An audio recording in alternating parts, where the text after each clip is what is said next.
Welcome to Jana news. నేను మీ రచిత. తెలంగాణ అంటే కేసీఆర్, కేసీఆర్ అంటే తెలంగాణ అని కేసీఆర్ గుర్తులను ఎవరూ చెరిపివేయలేరని మాజీ మంత్రి మహేశ్వరం ఎమ్మెల్యే సబితా ఇంద్రారెడ్డి అన్నారు. ఆర్కేపురంలో డివిజన్ అధ్యక్షుడు పెండ్యాల నగేష్ ఆధ్వర్యంలో ఏర్పాటు చేసిన కార్యకర్తల సమావేశానికి సబితా ఇంద్రారెడ్డి ముఖ్య అతిథిగా హాజరయ్యారు. ఈ సందర్భంగా ఆమె మాట్లాడుతూ అసెంబ్లీ ఎన్నికల్లో ఎంతో కష్టపడి మంచి మెజారిటీతో నన్ను గెలిపించారని, పార్లమెంట్ ఎన్నికల్లో కూడా అదే ఉత్సాహంతో పనిచేసి చేవెళ్ల ఎంపీ అభ్యర్థి కాసాని జ్ఞానేశ్వర్ ముదిరాజ్ను భారీ మెజారిటీతో గెలిపిద్దామని అన్నారు. స్వప్రయోజనాల కోసం పార్టీ మారిన నాయకులకు ఈ పార్లమెంటు ఎన్నికల్లో ప్రజలు తగిన గుణపాఠం చెబుతారని అన్నారు. వ్యాపారస్తులు రాజకీయంలోకి వస్తే లాభ నష్టాలను బేరీజు వేసుకుని పనిచేస్తారని ఆమె అన్నారు. నిరంతరం ప్రజలకు సేవ చేసే బడుగు బలహీన వర్గాల నాయకుడైన కాసాని జ్ఞానేశ్వర్ను గెలిపిద్దామని అన్నారు. కార్యక్రమంలో ఎమ్మెల్సీ దయానంద్ గుప్తా, గ్రంథాలయ సంస్థ మాజీ చైర్మన్ శ్రీధర్, నియోజకవర్గ ప్రధాన కార్యదర్శి అరవింద్ శర్మ, నియోజకవర్గ మహిళా వర్కింగ్ ప్రెసిడెంట్ పటేల్ సునీతారెడ్డి, రామ్ నరసింహగౌడ్, ఊర్మిళారెడ్డి, మంత్రి రవీందర్ రావు, దుబాక శేఖర్, రామాచారి, గొడుగు శ్రీనివాస్, వెంకటేష్ గౌడ్, సాజిద్ తదితరులు పాల్గొన్నారు. ఈరోజు మహేశ్వరం నియోజకవర్గం ఆర్కేపురం డివిజన్లో బీఆర్ఎస్ పార్టీ అధ్యక్షుడు పెండ్యాల నగేష్ గారి ఆధ్వర్యంలో బూత్ స్థాయి కమిటీ మీటింగ్ ఏర్పాటు చేసుకోవడం జరిగింది. దీనికి ముఖ్య అతిథిగా గౌరవ ఎమ్మెల్యే శ్రీమతి సబితా ఇంద్రారెడ్డి గారు హాజరై ఈ ఎలక్షన్లో, రాబోయే పార్లమెంట్ ఎలక్షన్లో కాసాని జ్ఞానేశ్వర్ గారు ఏ విధంగా గెలిపించుకోవాలి, ఏ విధంగా పార్టీ శ్రేణులు పనిచేయాలి అని చెప్పేసి ఒక దిశానిర్దేశం ఈరోజు మా కార్యకర్తలందరూ కూడా వారు చేసినారు. ఈ సందర్భంగా మేడం గారు మాట్లాడుతూ, కాసాని జ్ఞానేశ్వర్ గారు బడుగు బలహీన వర్గానికి సంబంధించిన వ్యక్తి. 96 కులాలను, బీసీ కులాలను ఏకతాటిపై తీసుకొచ్చి అప్పట్లో రాజశేఖర రెడ్డి గారు ముఖ్యమంత్రిగా ఉన్నప్పుడు వారి యొక్క సమస్యలను ఆ రోజు ఏకరు పెట్టినారని చెప్పి గుర్తు చేశారు. అదేవిధంగా కాసాని జ్ఞానేశ్వర్ గారు గతంలో రంగారెడ్డి జిల్లా, ఉమ్మడి రంగారెడ్డి జిల్లాకు జెడ్పీ చైర్మన్గా కూడా పనిచేసిండ్రు. అదేవిధంగా ఎమ్మెల్సీగా కూడా పనిచేసిండ్రు. రంగారెడ్డి జిల్లా ప్రజల పట్ల, రంగారెడ్డి జిల్లా సమస్యల పట్ల, చేవెళ్ల నియోజకవర్గంలో ఉన్న సమస్యల పట్ల వారికి పూర్తి అవగాహన ఉంది. కాబట్టి గౌరవ కేసీఆర్ గారు ఈరోజు చేవెళ్ల అభ్యర్థిగా ఒక బీసీ నాయకుడిగా కాసాని జ్ఞానేశ్వర్ గారిని తీసుకోవడం జరిగింది.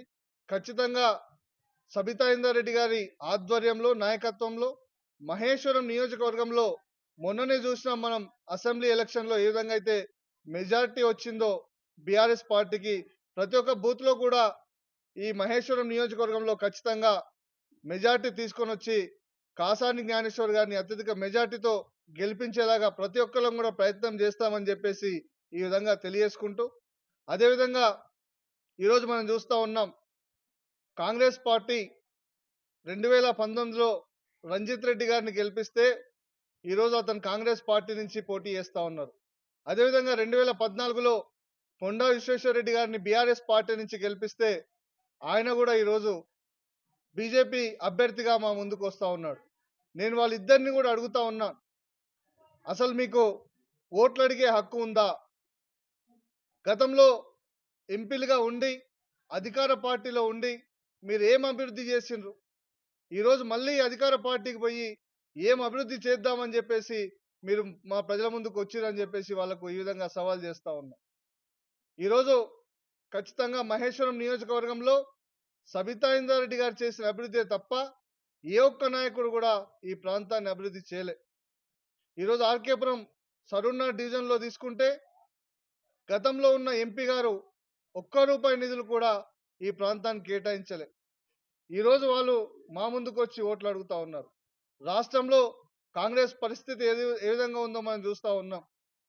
ఈరోజు పచ్చగా ఉండే రోజు మనం పంటలు ఎండిపోతూ ఉన్నాయి.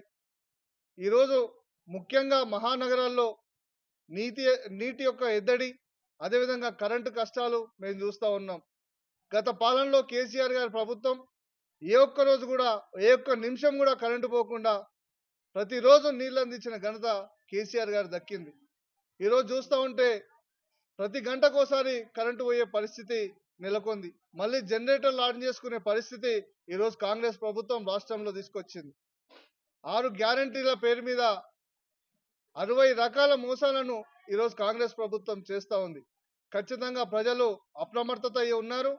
ఈరోజు కేసీఆర్ గారికి ఏ విధమైతే రోడ్ షోలో ఆయనకు వస్తున్న స్పందన చూసి ప్రతి ఒక్క ప్రజలు కూడా తెలంగాణ రాష్ట్రంలో మళ్ళీ కేసీఆర్ గారు రావాలి, కేసీఆర్ గారు ఉంటేనే ఈ తెలంగాణ రాష్ట్ర స్థితిగతులు బాగుపడతాయి, తెలంగాణ ప్రజలు బాగుపడతారని చెప్పేసి ప్రతి ఒక్క వర్గానికి కేసీఆర్ గారి అండ ఉండాలి అని చెప్పేసి మళ్ళీ ప్రజలు కోరుకుంటా ఉన్నారు.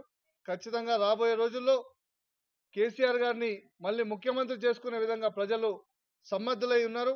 అదేవిధంగా ఇప్పుడు జరుగుతున్న పార్లమెంట్ ఎలక్షన్లో బీఆర్ఎస్ పార్టీ అభ్యర్థి కాసాని జ్ఞానేశ్వర్ గారు ఖచ్చితంగా అత్యధిక మెజార్టీతోని ఈ ప్రాంతం నుంచి గెలవబోతా ఉన్నాడని చెప్పేసి ఈ సందర్భంగా తెలియజేసుకుంటున్నాను.